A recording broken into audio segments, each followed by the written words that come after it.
Oh, buenos días, muchas gracias a todos y todas por vuestra asistencia a la segunda sesión de la jornada. Alcaldes. Bueno, empezamos la sesión. Quien más sabe de toda la información del SAS pasa por ti, ¿no? Más o menos. Lola Muñoz Hierro nos va a contar algunos aspectos sobre todos los datos y sistemas de información del SAS, que creo que es fundamental saber para poder generar la información, ¿no? Los datos para generar buena información y tener mejores planteamientos a lo largo del tema de la psoriasis pústicos. Muchas gracias, Lola. Una gracias a ver, vamos a poner la presentación.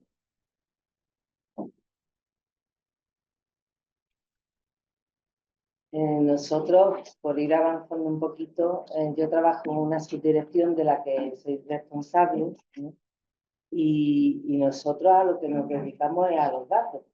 Pero eso es un poco frío, ¿no? Porque los datos, si no hacen nada con los datos, pues no sirven para nada, en realidad, ¿no? Entonces yo siempre digo que somos una subdirección transversal y que da servicio a lo que es la organización, ¿vale? Y el servicio que damos es, bueno, ofrecer datos, ofrecer muchos datos, ¿no? Y esos datos, ahora que se dice, el dato es el petróleo de nuestra, bueno, pues de este siglo, ¿no? Yo también digo una cosa, cuidado con el petróleo, ¿no? Porque ahí está el prestige y los chapapotes que tuvimos que quitar. O sea que también hay que tener cuidado con los datos, ¿no? Pero la misión nuestra es sacar el máximo valor de los datos. Y los datos son importantes, ¿eh? Y la importancia de los datos no es el poder, porque muchas veces decimos, quien tiene la información tiene el poder. Yo es una frase que tampoco creo en ella, ¿no? Porque quien tiene la información a veces tiene que tomar decisiones. Y las decisiones pues son difíciles, son molestas, y entonces la información se queda aparcada. Hay muchos elementos para tomar decisiones, ¿no? Y bueno, la información no lo es todo, aunque yo me dedique a la información, tengo que decirlo, ¿no? Pero sí que es verdad que la información te da una visión muy integral de lo que estás haciendo y de la organización, porque refleja el hoy, refleja el ayer y probablemente reflejará el futuro. Será una especie de bola de cristal, porque ahora que está de moda la inteligencia artificial que ayer vimos, ¿no? Que nos dé pistas de qué va a pasar en ese futuro, ¿no? Por lo tanto, esta transparencia, que siempre pongo la última, la he querido poner la primera porque yo creo que tenemos que ser conscientes de que la información es muy importante. Es muy importante para tomar decisiones, si se quieren tomar esas decisiones, también lo digo, ¿no? Entonces, la información. A ver, aquí están los clínicos, porque nosotros no seríamos nadie si nuestro personal sanitario no estuviese introduciendo información en un sistema. Entonces, para mí, la verdadera transformación digital se produjo cuando entraron en el mundo sanitario las historias digitales. Las historias digitales nos han permitido aunar toda la información y poder hacer uso de esa información. Nuestra historia digital es Diraya. Ayer ya veíamos que se hablaba de Diraya, ¿no? Pero Diraya no es un módulo. Diraya es algo inmenso, es un ecosistema que tiene infinidad de módulos. Eso lo sabéis vosotros mejor que yo, ¿vale? Entonces, esos módulos están súper conectados.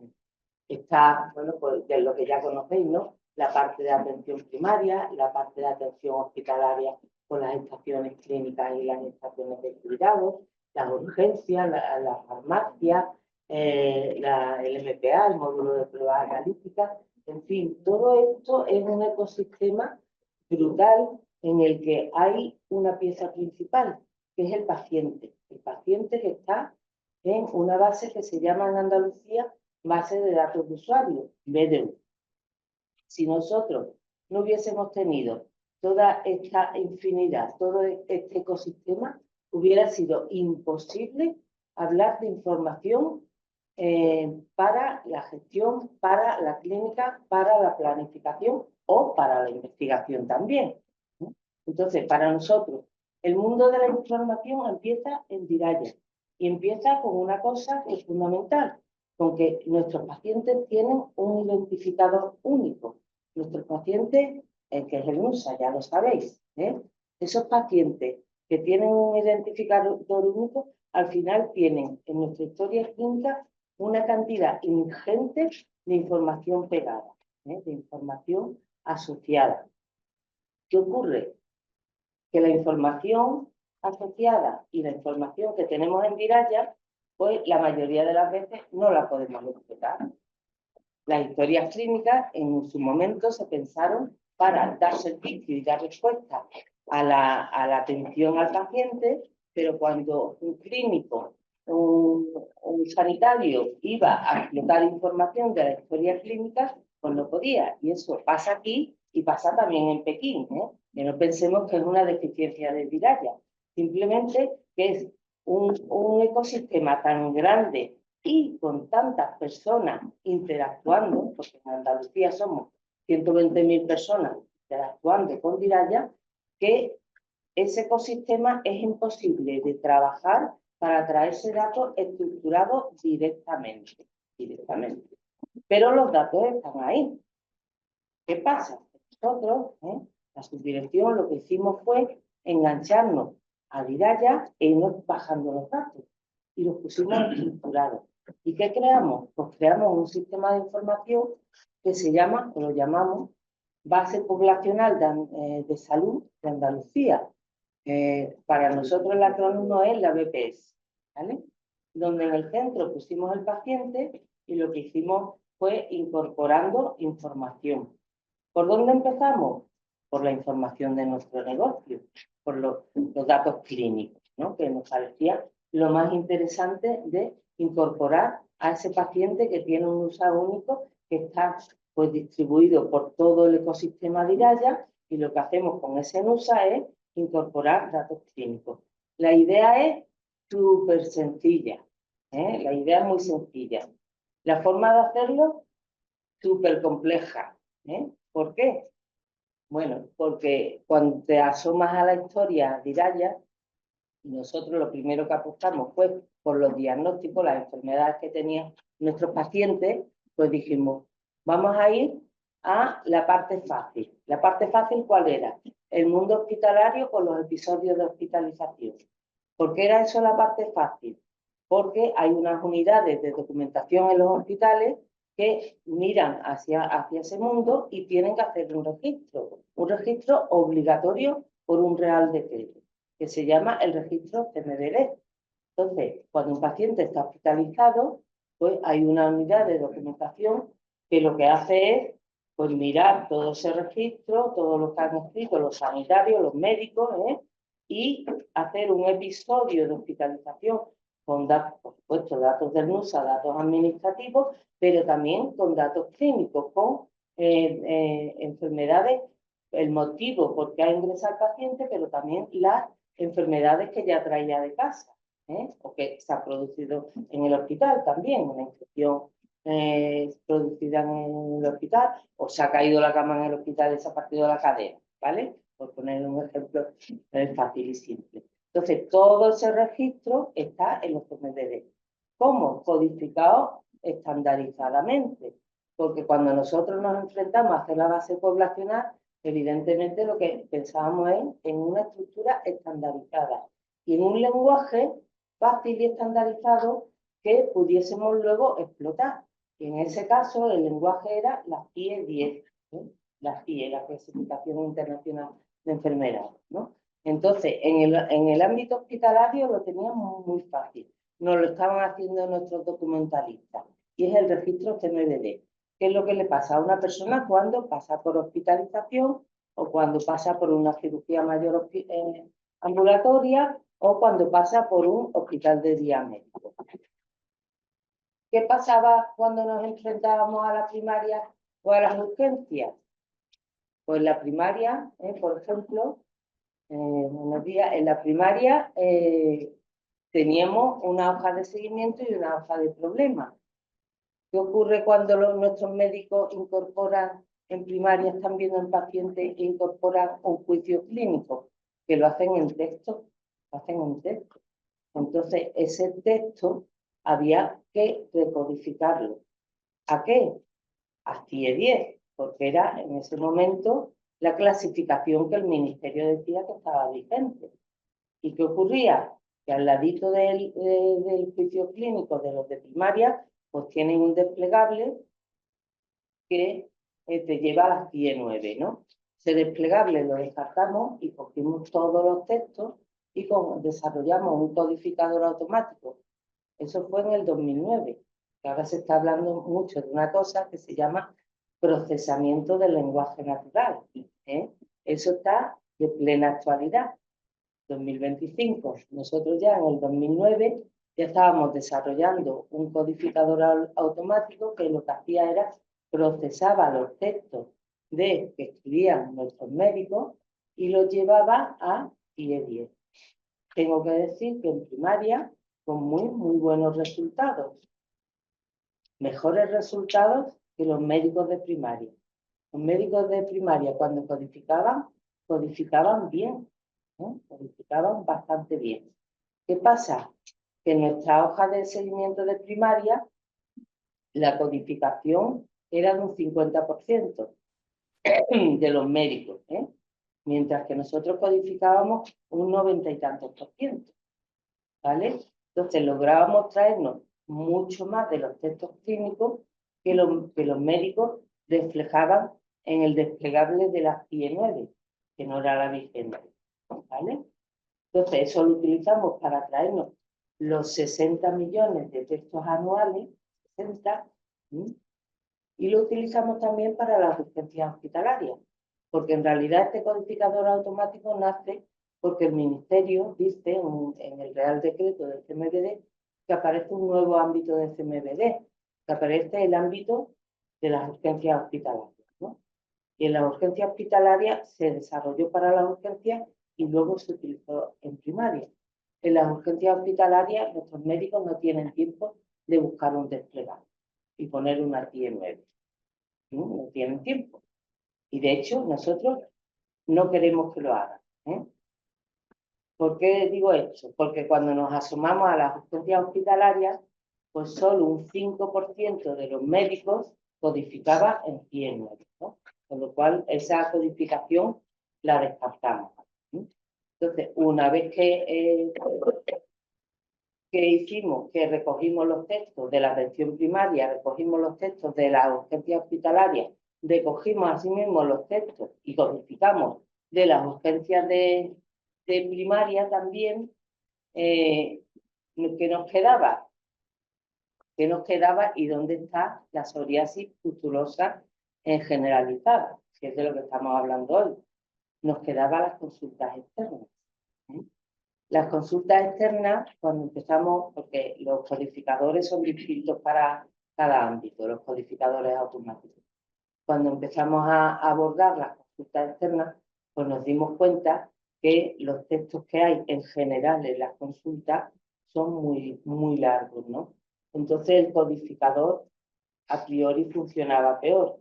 ¿Qué estamos haciendo? Pues introducir, ir trabajando sobre el codificador para que las urgencias hospitalarias, las consultas externas hospitalarias, pues ir mejorando ese codificador e ir pillando una serie de patologías codificadas para, bueno, pues mejorar todo lo que es el mundo de las enfermedades de los pacientes. Porque tengo que decir que las consultas externas aportan diagnósticos muy interesantes, y que son diagnósticos de importancia, llamémoslo así, ¿vale? Entonces, todo eso fue por donde empezamos la base poblacional de salud. Y fuimos acumulando todos los diagnósticos pues desde hace ya mucho tiempo. Ya lleva más de 10 años, ¿vale? También cuando hablamos de datos clínicos, nosotros pensamos no solo en los diagnósticos de las personas, sino también en otros datos clínicos que pueden ser los diagnósticos de enfermería o las vacunas o los resultados de las analíticas o los resultados de las imágenes, ¿no? O sea que fuimos incorporando muchos datos clínicos a todas esas personas. Como las fuentes que íbamos mirando nos iban dando diagnósticos, pero también contactos de los pacientes, lo que hicimos también en estos pacientes fue echarle a cada uno, en esto es individual, a cada uno el contacto que tenía con nuestro sistema sanitario, de manera que sabíamos la utilización de los recursos sanitarios de cada uno de los pacientes, es decir, cuántas veces hospitalizaba y cuántos días, cuánto iba a las consultas externas y a qué especialidad, cuántas veces iba a su médico de familia, cuántas veces a su enfermera, cuántas veces utilizaba la docencia. Todo eso lo pegamos, ya digo, lo introducimos en la mochila de cada uno de los pacientes. Esto es individual, individual. Y además, como tenemos un sistema de contabilidad analítica que nos va diciendo los precios de nuestras actividades, que se llama COAM, fácil, ¿sí? Pues lo que hicimos fue esos contactos también les pusimos esos precios, con lo cual tenemos la utilización de los recursos sanitarios individualmente en euros por paciente, ¿vale? Entonces, eso un poco, por supuesto, le pegamos los datos demográficos, que es hombre, mujer, dónde vive y demás, porque lo teníamos en la BDU, ¿no? Y pues, quién es su médico, quién es su enfermera, a qué hospital ha ido, todo eso era bastante fácil. Y datos socioeconómicos que estamos también pegando a través de datos socioeconómicos que buscamos o bien en el INE o bien en el IECA, el INE andaluz, no son individuales, lógicamente, pero sí lo inferimos a través de donde viven los pacientes. Entonces, todo esto es la base poblacional de salud. ¿Qué es lo que quisimos hacer en realidad? Pues lo que quisimos hacer es una biografía sanitaria de los pacientes, desde que nace hasta que se le vacuna la primera vez, tiene una gripe, luego empiezan a aparecer las enfermedades crónicas, que las enfermedades crónicas pues se las pegamos ya para toda la vida, entonces bueno, pues todo eso al final es biografías de pacientes todas juntas en la base poblacional de salud, ¿vale? Ahora mismo tenemos pacientes con su biografía completa, porque han nacido en ese momento, o sea que la tenemos completa, ¿no? Desde que Viraya, que es en el 2001, tenemos pacientes ya con 24 años que nacieron, y ya hemos recogido todos esos contactos y todas esas patologías, todas esas enfermedades que van ocurriendo, ¿no? Por hablar de algunos números, esta base poblacional de salud se refiere a 15 millones de personas, 15 millones que tenemos, bueno, pues en el centro de la base poblacional y a la que le hemos ido pegando diagnósticos. Algunos diréis, pues 15 millones no somos en Andalucía, evidentemente, somos 8 millones y medio, más o menos. ¿Qué ocurre? Que como lo hemos cogido desde el año 2001, desde que apareció la BDU, pues esos 15 millones son personas que han nacido, que se han muerto, que han llegado, que se han ido, o sea que todo el flujo de movimiento de esas personas de BDU las tenemos contempladas en la base poblacional. Diagnósticos que tenemos ya codificados y representados de esos 15 millones, pues 860 millones de diagnósticos, que son muchos, una base enorme, y sobre los que nosotros trabajamos todos los días, y entre los que está la psoriasis pustulosa, entre otras cosas.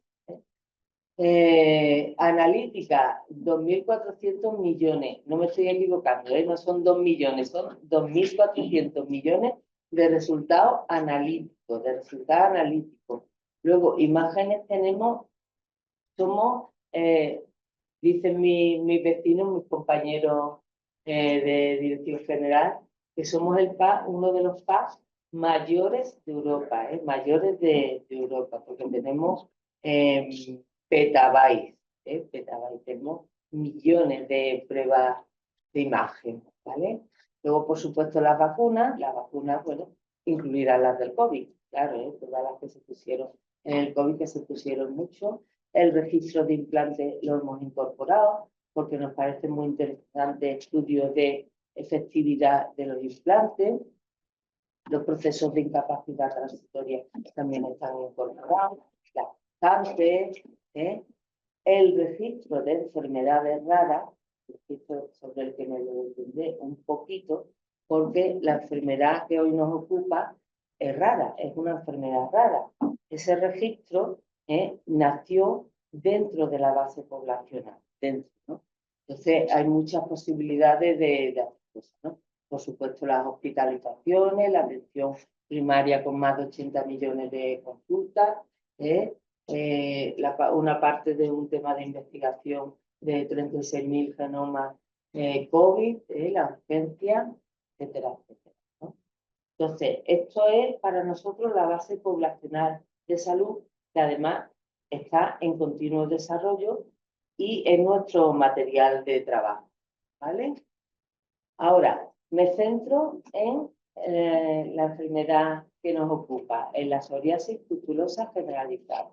A ver, yo tengo que decir que yo no soy sanitaria, yo soy ingeniero industrial, me dedico a los datos, entonces esto me tengo que acompañar de un equipo de trabajo que, por supuesto, no son ingenieros informáticos, son médicos de preventiva, de familia, de documentalistas, un médico documentalista. Hay enfermeras, hay ingenieros informáticos, también hay físicos, también hay matemáticos, o sea que el grupo de trabajo es multidisciplinario. Y hay una persona que es la responsable, la que lleva fundamentalmente las enfermedades raras, ¿no? Entonces, en Orfanet y en este mundo de las enfermedades raras, la definición de rara es que es muy poquito prevalente, o sea, que afecta a 5 casos por cada 10.000 personas, ¿no? Y que tiene una alta mortalidad y un debilitamiento crónico, aparte de alguna característica más que se la da a las enfermedades raras vía un proyecto de investigación. Esto ayer, bueno, pues ya nos lo decía el doctor Carrascosa, ¿no? Esto para encontrarse en esta enfermedad un paciente, pues el que decía ayer, el que se encuentre 30, como que no. Entonces, en el mundo de las enfermedades raras, la estimación de personas afectadas de la Unión Europea, España y Andalucía, en Andalucía es que hay afectadas 500.000 personas por enfermedades raras. Yo lo he puesto en rojo, porque yo soy del mundo el mundo objetivo de los datos, y ahora veréis por qué. A mí esa cifra que se da me parece mucho, Luego, en el registro de enfermedades raras, que no hay que hacer un registro independiente de enfermedad por enfermedad, sino que ya hay un registro de enfermedades raras. Primero hay, un momentito, me salta una.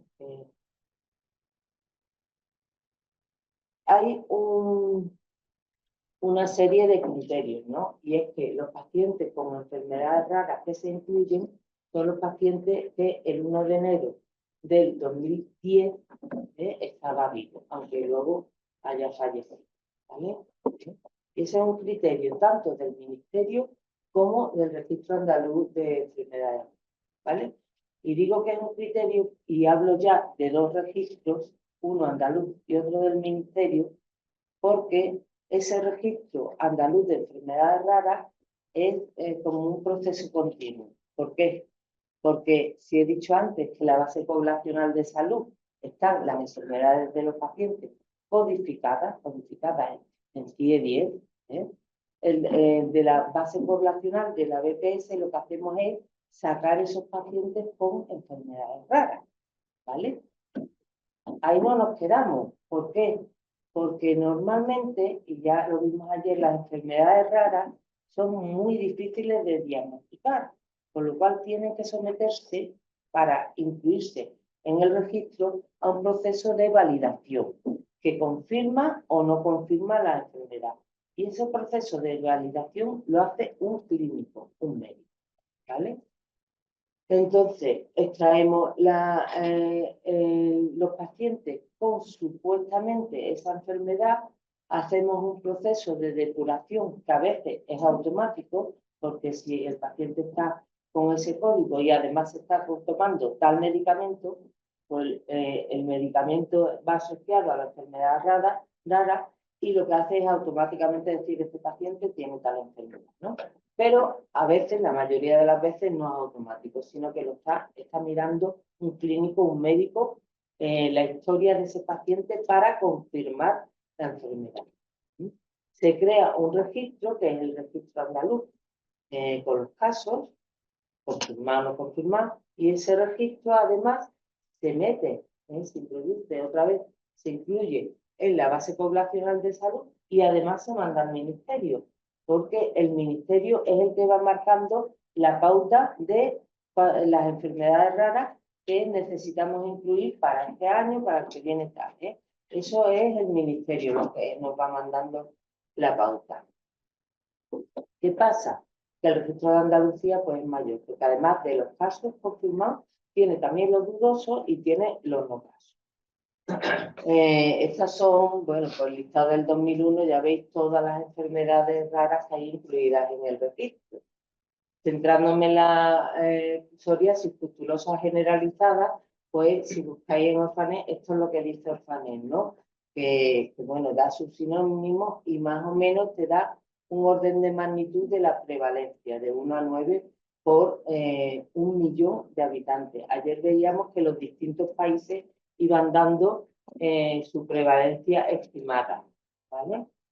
Y nos encontramos también con que hay una enfermedad que también se habla ayer, psoriasis pustulosa, distinta, que es la palmoplantar, pero son enfermedades raras, también las dos, que además en este caso la prevalencia, Orfanet no sabe o no dice la estimación, ¿no? No la incluye, ¿vale? Y ahora, nosotros que hemos sacado de la base poblacional de salud, hemos sacado todos los pacientes que con el código CIE, que además es específico, tuviesen psoriasis pustulosa. Buscamos también por texto clínico. Y nos encontramos que la pustulosa generalizada hay 20 casos confirmados, vistos por un clínico, 8 dudosos. Luego de la localizada o palmoplantar, pues hay 897 casos confirmados, en este caso, confirmados por el código. Lo tiene que ver un clínico, no están validados, como le decimos nosotros, ¿no? Y en psoriasis pustulosa sin apellidos, 201 casos. 101 casos. ¿Qué nos va a pasar probablemente? Esta enfermedad no está trabajada en el ministerio, para el registro de enfermedades raras. Pues probablemente esos casos dudosos, confirmados por el código, vayan a pasar unos a la generalizada y otros a la palmoplantar. Y probablemente de esos casos, aunque hemos obtenido código, luego en la historia muchos de ellos serán no casos. ¿Qué quiere decir? Que nosotros, vía una explotación de código, lo que logramos hacer es sacar los pacientes que tenemos que estudiar. Y esos pacientes, algunos serán muy fáciles, porque lo ponen claramente y se confirmarán, otros quedarán como dudosos y otros serán no casos. Pero este es el planteamiento global de trabajo que tendríamos que hacer para decir en el registro en el año 2024.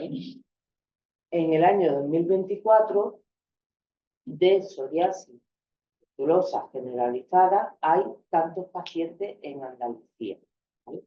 Los 20 confirmados son seguros, ¿vale?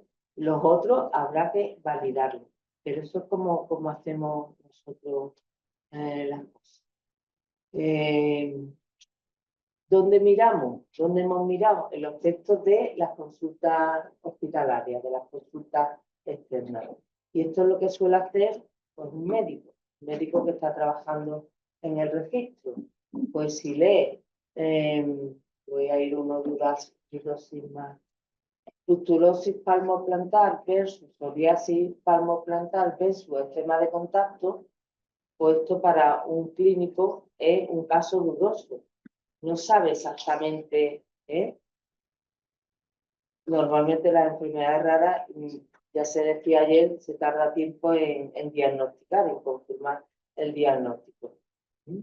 O si ayer ya hablaba también de SAPO, fructulosis palmoplantar, psoriasis tal, pues esos casos son dudosos. ¿Qué es lo confirmado? Cuando ponen, a ver si lo leo, dolor lumbar inflamatorio con fructulosis palmoplantar con tal, que son medicamentos, pues eso ya es un caso para un clínico confirmado, ¿no? Las historias suelen ser largas y de tiempo. Y así es como trabajamos en el registro de enfermedades raras. Y esta jornada lo que vamos a hacer, como ya hemos buscado los casos de estudio, lo que vamos a hacer próximamente pues será incluir esta enfermedad dentro del registro andaluz, que luego no lo mandamos al nacional, dentro del registro andaluz de enfermedades raras. ¿Vale? Ya por agrandar un poco la visión y salirme del marco de la enfermedad, la psoriasis pustulosa generalizada o palmoplantar, ¿no? Nosotros cuando localizamos enfermedad, en este caso enfermos que tienen tal enfermedad, como en la base poblacional está el enfermo, con todo su contexto de información y todo lo que ha ido pasando alrededor, sabemos perfectamente lo que está tomando el tratamiento de ese enfermo. Las veces que va a las consultas externas, las comorbilidades. Ayer se hablaba de la hipertensión. La hipertensión a partir de los 50, bueno, pues yo creo que la tiene todo el mundo, ¿no? Entonces, lógicamente, un paciente de más de 50, la comorbilidad principal era la hipertensión, ¿vale? Entonces, todos esos estudios potenciales para investigación se pueden hacer con el registro de enfermedades raras de la base poblacional. Yéndome un poco más arriba, estamos en una especialidad que es dermatología. ¿Qué ven los dermatólogos en consultas externas? Ayer se lo decía a Ricardo. Los dermatólogos, el 50% de las visitas a consultas externas de dermatología, el 50%, se va en 11 enfermedades,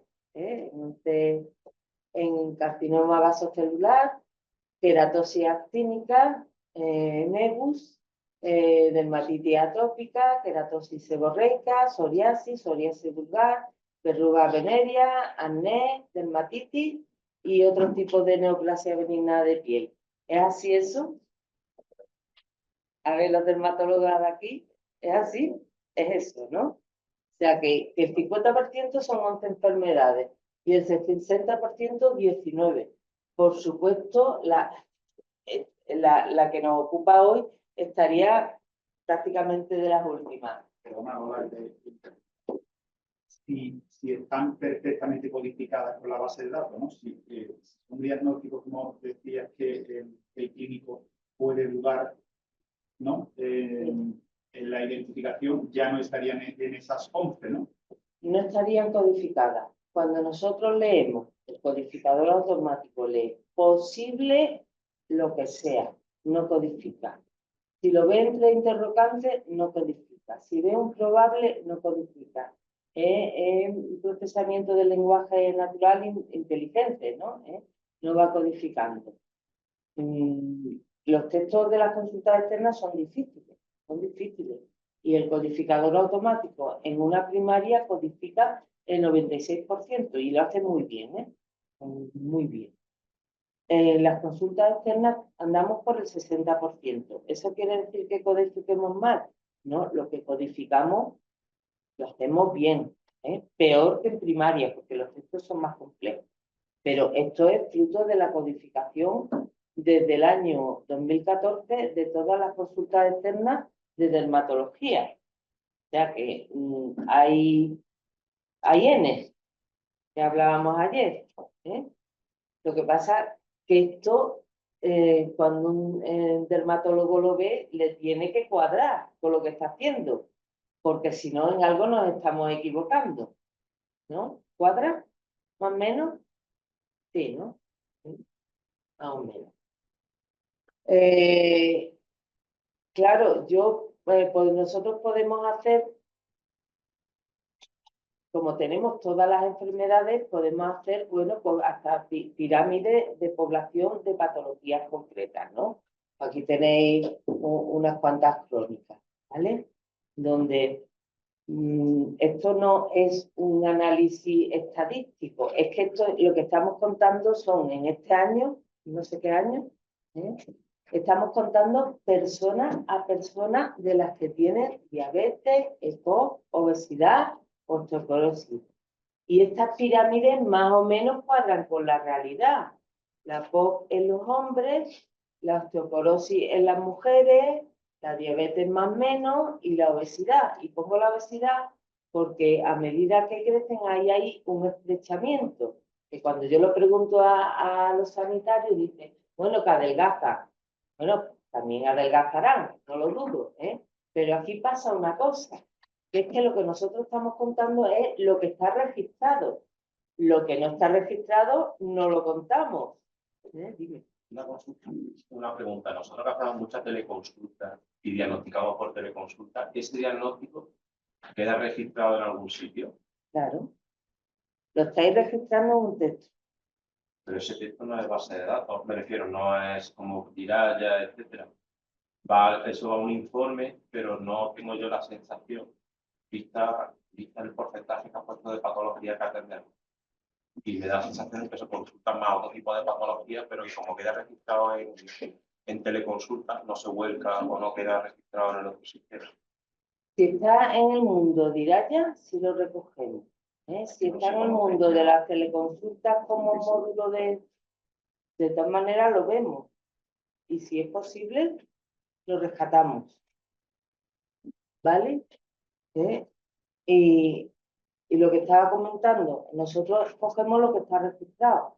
Hay una franja de edad donde no se tiene contacto con el mundo sanitario, que son los jóvenes, ¿no? Entonces, claro, ¿por qué se estrecha? No porque también, porque se adelgace, sino porque es que no tenemos contacto como para recoger esa información, ¿vale? Entonces, esto nos permite hacer prevalencia y nos permite hacer también mapas. Nos permite hacer mapas porque tenemos el paciente. Tenemos el paciente, y podría haber puesto aquí el mapa de una enfermedad rara, pero eso no lo permite la protección de datos. ¿Por qué? Porque tú pintas un punto y el otro no sé dónde, entonces estás señalando a la persona, ¿vale? Los mapas, esto que veis aquí son puntitos de la gente que tiene sarna en la ciudad de Málaga y Algeciras, y las zonas azules son zonas de privación, son zonas de transformación social. ¿Qué pasa? Que ya vemos que a veces pues, esos puntitos se concentran, con lo cual esto es muy interesante, pintar los puntitos y cruzarlos con distintas zonas. ¿Esto es fácil? Pues parece muy fácil, pero no lo es. ¿Por qué? Porque resulta que las personas van cambiando de dirección, primero. Y segundo, las direcciones también van cambiando, porque los que vivís en Sevilla, yo siempre pongo este ejemplo porque es muy particular. Había una calle que se llamaba General Merlin, ¿vale? Luego se le pusieron el nombre Pilar Bardem. Y luego, ahora se llama Nuestra Señora del Rosario, algo así, ¿no? O de la Mercedes, Bueno, pues imaginaros vosotros que cuando una persona se registra en BDU, pone la primera, General Medley, y esto, las personas no están cambiando todos los días sus direcciones en BDU, eso se ha quedado ahí, se ha quedado, número 4. Entonces, como se ha quedado ahí, poner a las personas en el puntito donde están ahora teniendo una dirección del pasado, pues hay también que hacer un planteamiento de no solo traerme el callejero actual, sino traerme toda la historia del callejero y colocar a la persona donde ella se inscribió en BDU en aquel tiempo, ¿vale? Entonces, esto de la georreferenciación es muy bonito, pero tiene un trabajo y es muy interesante, ¿eh? Porque se pueden cruzar distintos mapas con distintas enfermedades. Luego, como nosotros tenemos además el coste en euros de las personas, pues tengo que deciros que en general en Andalucía el 5% de las personas se han comido el 50% del coste de lo que gastamos, el 50%, el 5%, o sea, 400.000 andaluces ya han consumido el 50% de los miles de millones, de los 15.000 millones que tenemos en Andalucía, que lo han gastado el 5%, la mitad del presupuesto. Y diréis, qué barbaridad, eso es muchísimo. Esas personas, ¿quiénes son y qué les pasa? Esto es un estándar. Esto pasa en Cataluña, esto pasa en Estados Unidos. O sea, que no pensemos que es que estamos haciéndolo mal. Siempre cuando veamos quiénes son esas personas, estos 5%, y hagamos alguna actividad, probablemente entre en el año siguiente en ese 5% que consume el 50% otro tipo de personas, ¿no? Una disculpa, ¿eso sirve para cambiar políticas sanitarias? O sea, ¿sirve para que la política sanitaria sea distinta con ese clúster de población que es la más consumidora? O sea, Sí. hacer más prevención, quitarlos con más anterioridad, hacer un seguimiento más estrecho para evitar. Sí, eso sirve para hacer políticas sanitarias, por supuesto. Aplicar técnicas de inteligencia artificial, como vimos ayer, para que automáticamente se les dé una cita porque tienen que venir, claro. Pero que esta foto no va a cambiar al año siguiente, ¿eh? Que nosotros llevamos haciéndola varios años y es la misma foto. Y es un estándar, ¿eh? Se dan todas las administraciones sanitarias, ¿vale? Pero sí que es verdad que nos permite localizar a un subgrupo de población, que son los que más consumen. También por la base poblacional nos ha permitido localizar al grupo de crónicos complejos priorizados, que le llamamos, ¿vale? Que son de un listado de patologías los que tienen dos patologías y dos patologías fundamentalmente, y que una de esas dos sea insuficiencia cardíaca o EPOC, ¿vale? ¿Por qué? Porque luego podemos poner figuras también que le pasa cómo consume cómo consumen euros, la población andaluza, y resulta que donde consumen en general es en hospitalización y farmacia. Pero si tú focalizas en insuficiencia cardíaca, es que estas personas ingresan, reingresan, entonces el arco, el abanico de la hospitalización se tarda muchísimo, es lo que más consume. Pero sí se pueden hacer cosas como esta, sacar subgrupos de población para focalizar en un estudio concreto. De hecho, nosotros tenemos una plataforma donde están incluidos los crónicos complejos priorizados, fruto de la base poblacional, lo hemos buscado nosotros, cuando digo buscar son SQL, y se ha introducido en esa plataforma porque a esas personas se les tiene que hacer regladamente una serie de actividades. Esta plataforma es la del telecuidado. Y unas actividades que dependiendo de qué les pase, pues te voy a dar un dispositivo para casa, ese dispositivo luego lanza mensajes que recogemos también, dependiendo de los mensajes te sigues quedando con el dispositivo o ya te lo retiro. O sea que hay una serie, el médico tiene que verlo antes de tanto, la enfermera, pero eso automáticamente, ya se van programando los procesos que aunque a Víctor, que es el responsable, el compañero responsable de la subdirección de esto, ¿no? No le gusta llamar a esto inteligencia artificial. Cierto es que en el mundo que nos movemos cuando salimos al SNS o salimos fuera, todo el mundo le llama inteligencia artificial. Y esto no es inteligencia artificial, es inteligencia natural, ¿eh?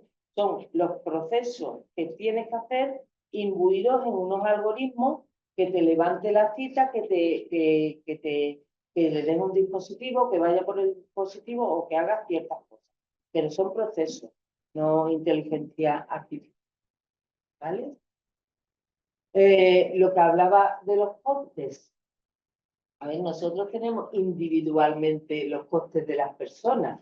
Si lo agrupamos por edad, una cosa que sabemos todos siempre. La edad condiciona. A mayor edad, mayor coste. Salvo los niños, porque son los costes de los neonatos, las incubadoras, más la vacuna también, niños. Y salvo cuando de repente llega a los 80 y tantos, que empieza a decrecer el coste. ¿Por qué? Parece que la intensidad terapéutica sobre personas mayores pues no es tanta, ¿no? Empiezas a retirar cosas. ¿En qué se centra, cuál es el volumen de costes mayor y que además se abre exponencialmente? Pues la farmacia, las hospitalizaciones y un poquito las consultas de atención primaria. Pero aquí el coste gordo per cápita de los pacientes son las hospitalizaciones y las farmacias. Con lo cual están aquí nuestros amigos. Bueno, eso habrá que hacer cosas, ¿no? Habrá que hacer negociaciones de alguna manera. Entonces, aquí en la farmacia está todo, ayer hablábamos también de los tratamientos biológicos, todo lo que se da en el hospital. No está separado por primaria y hospitalaria, pero bueno, crecen las dos, la hospitalaria va creciendo.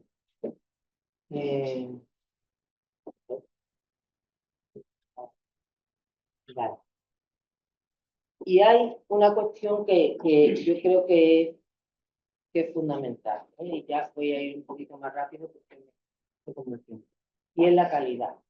Nosotros, si una persona, esto es real, si el motivo de consulta es un birrato, que es una mamografía negativa, y en el juicio clínico estamos leyendo neoplasia maligna de mama, ahí hay una contradicción, entonces fundamental la calidad.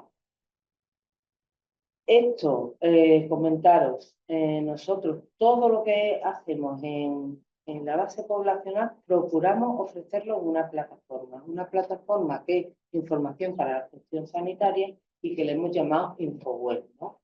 Y que hacemos cosas muy interesantes porque toda la base poblacional, el registro de enfermedades raras, indicadores de insuficiencia cardíaca, que hemos hecho un proyecto colaborativo y demás, pues están metidos ahí y hay una parte que le llamamos pública dentro de la casa, porque si fuera pública hacia el ciudadano, esto estaría en la web, y esto no está en la web, ¿vale? Porque se puede consultar perfectamente, ¿no? Como por ejemplo, bueno, pues todas las enfermedades raras, este registro de enfermedades raras, los casos que hay en el periodo y los fallecimientos al final de periodo. Este es uno, ¿no?